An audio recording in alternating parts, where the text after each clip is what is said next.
Um, I have nothing really I can say here than I'm fucking shocked at a lot of things, and I'm still processing a lot of information. It's a lot. First of all, I'm just going to get some more basic side information before I get onto the main table here. But anyways, EA has just said that they are going to make games for the Wii U, and once the new Xbox was shown, which I'll get into in a minute, but once it was shown, stock prices for both Sony and Nintendo went up 10%. Um, there was also was some misinformation made over on the presentation of the Xbox One. Yeah, that's the actual name. Okay, first of all, that is the most stupidest fucking name I've ever heard in my life. I I'm beside myself. I mean, everybody made fun of Nintendo for having the Wii U name, and even I admit that I didn't like that name. But this is even dumber. Xbox One. And people are already starting to get it confused with the original Xbox. Like, is Microsoft re-releasing the original Xbox? You know, this doesn't make a lick of sense. And the snap features and all that is nice. Um, Here's the thing: the CPU is identical to the. It's pretty much the same CPU that's in the PS4, identical down to the last bit. Basically, both the Xbox One and the PS4 have identical CPUs. And okay, except that according to most rumors, and I think it's been confirmed that the RAM it will have 8 gigs of RAM, just like the PS4, but the 8 gigs of RAM in the Xbox One will most likely be DDR3, which is basically over-the-shelf RAM. And of course, the PS4 I think was confirmed with GDDR5 RAM, which is more superior. And basically, the RAM inside the PS4 is much more superior and much more better than the Xbox One is, which is a first, because as we recall, the Xbox 360 had better RAM than what the PS3 had. And of course, the crappier RAM still goes to the Wii U with only 2 gigs, 1 gig going to the game and the other gig going to the operating system. But the thing is, the person who's allocating their memory better would be Nintendo. Nintendo's allocating their memory much more nicer than Sony. And lastly, the person who I think is going to have the worst in allocation memory ever will be the Xbox One. What do I mean?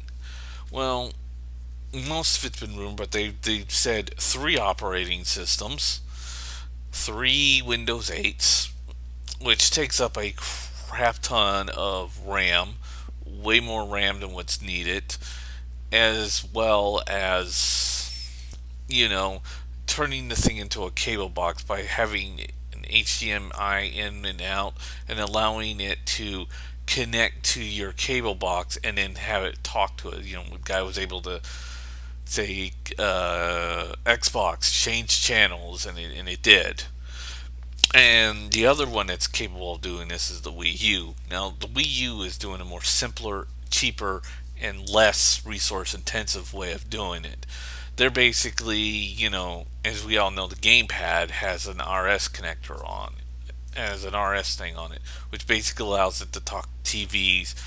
But the guys who programmed the Nintendo TV II, who are also the same people who programmed the i.TV, which is out for iOS. It's the same people, and the same developers that made the Nintendo TVII. Just to let you know.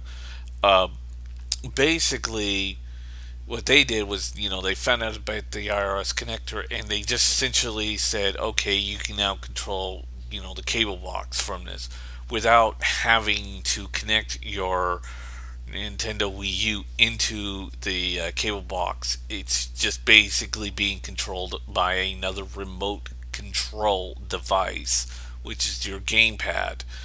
And if you know anything about remote control devices or universal remotes, it doesn't take very much memory to program a bunch of codes in there and just, flip through a channel. And all you need to really do is just add in a simple TV guide system, and you're good to go. Then Microsoft is just wiring it in there, and I think it's going to have a few more connections, just an HDMI in and out. I think they're going to have an actual connector that will go into the cable box. It depending on which cable or dish service. If you have a if you like my brother or my mom who get their cable service through a dish network. I mean, if it goes into uh, direct something like direct TV, it's immediate fail. And I mean, saying like, oh, we're going to ignore dish but we're going to go to direct TV, it will be an immediate fail because direct TV is really god awful in their services, and they keep raising their fees. Why dish, has been growing exponentially.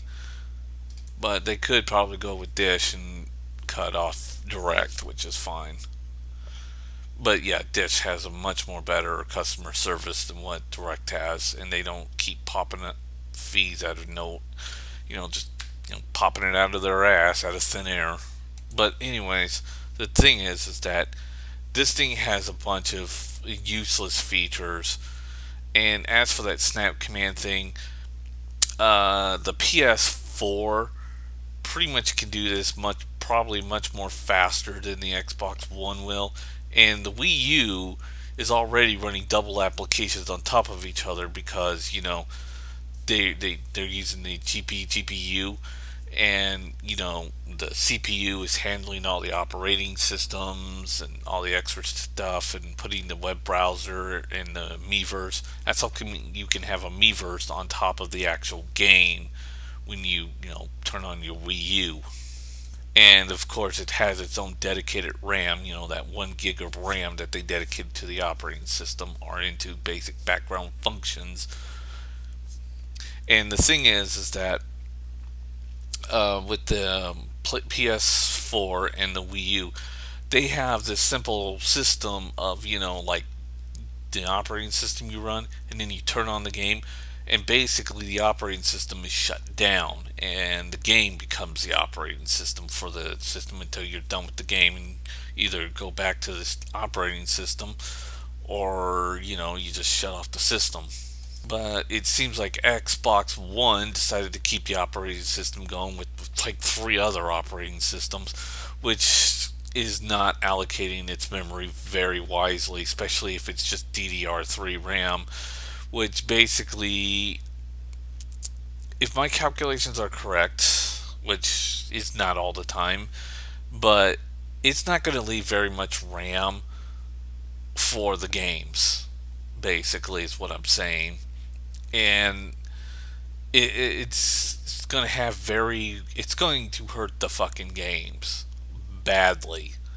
I mean, you'll see frame rate jumps and all sorts of shit and bizarre crap going on in Xbox One games, trying to figure out what's going on because Microsoft put all their RAM and all their attention to all these ridiculous features that they ignored the how much RAM is going to go into the game, which is going to make these games extremely glitchy and bad. But that's more of a wild guess, but I pretty much that's what's probably going to happen. Yes, the Wii U only has 1 gig of RAM, but they can dedicate, but that's at least in dedicated memory. So when they make a game for that system, they know how much RAM they can put it, they can dedicate into that game without sacrificing, making the game unplayable. And I'm not sure, and it's probably going to be way too hard to calculate if that's what they're going to do, and if they do that with the Xbox One, that's bad. That's extremely bad, and that can end up hurting the system really badly, and along with the games, because the RAM will literally suffer because of this. And of course, to most rumors, and a lot of people are believing this, uh, the GPU on the Xbox One is less powerful than the PS4 RAM. GPU. Well, we haven't gotten the actual final specs because for some reason, Microsoft hid the specs for the RAM and the GPU, which we knew was probably going to be less powerful than the PS4. And it's kind of bizarre that Microsoft did that. In the whole conference, they hid those two specs from us. I mean, they told us the basic specs: 8 gigs, AMD GPU, but beyond that, they just covered it all up. And for the life of me, I can't understand what the fuck that's supposed to do. It's just kind of weird. And as for the other problems, they say that you can play some games offline, but every day you need to hook up to the internet. From what I've understand over some of the things, but one of the things I definitely heard that really just rubbed me the wrong way. Oh, by the way, the controller seems to be fine to me, I guess, except for the two back buttons. I looked up Xbox One controller trigger buttons, and I don't like their design at all. It's hideous. It's the trigger buttons are just not that good looking at all. They don't even look good. They don't even look like triggers and a shoulder button at all. And I looked at the IGN video of the controller where they showed the back, where they showed the two shoulder buttons. They're weird, very fucking weird. The analog sticks look good though. No complaints with the analog stick and the D-pad. Of course, I don't know why they have the punched out buttons. Eh, that's more just personal opinion on my end. But anyways, and the Kinect, they said it was able to sense people's heart rate by just looking at their eyes. Yeah, you know what? I'm gonna call bullshit on that. I think when they had Ancestor and all those people get up there and it was showing the heart rates and all that, I think those were just all pre-heart rates saying, "Hey, put up these. We'll just put these files up there," because I don't think the new Kinect is capable of that. That's just outright impossible. And then they showed like, oh, they're gonna have you upload videos and then have this competent editor within the cloud. Basically, they were copying Sony's share button, which the guy was able to play a game, hit the share button, and it went to his Facebook account. Basically, Sony had a much more better presentation of their operating system, which is all fully ready to go, than what Microsoft showed. Microsoft didn't really show. I mean, they showed a competent operating system for all of its extra functions with connecting that, but that whole sharing video and all that, but it was like 2 to 3 seconds long, and then they just got to the next thing, and it was like half-assed, really badly half-assed.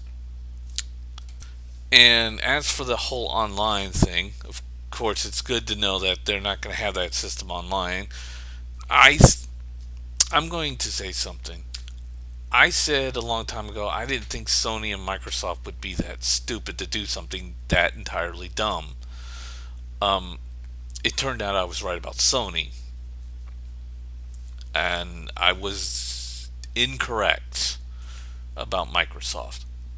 Microsoft has decided to go the incredibly stupid route, and they fixed it somewhat, but it's still stupid. According to most sources, they say it will require a daily online or the games will stop. Basically, you can disconnect the console from the internet, but you got to at least connect it to the internet every day or at the beginning of the day or a certain what day or whatever. I don't know much about that detail, but I do know it was confirmed that, you know, if you buy a game, you put it into your console and you have to put in a special code. It will work for all accounts within that gaming console. So everybody in that, every which is one good thing. But then they'll all be able to play it all at once. But if a friend comes over and says, "Oh, I'm going to borrow this game for my, Xbox One," they then give them the disc. They install it, and then it says you have to pay the pretty much the same amount to that it would take to actually buy the game, and then you can install this game, and it's all yours.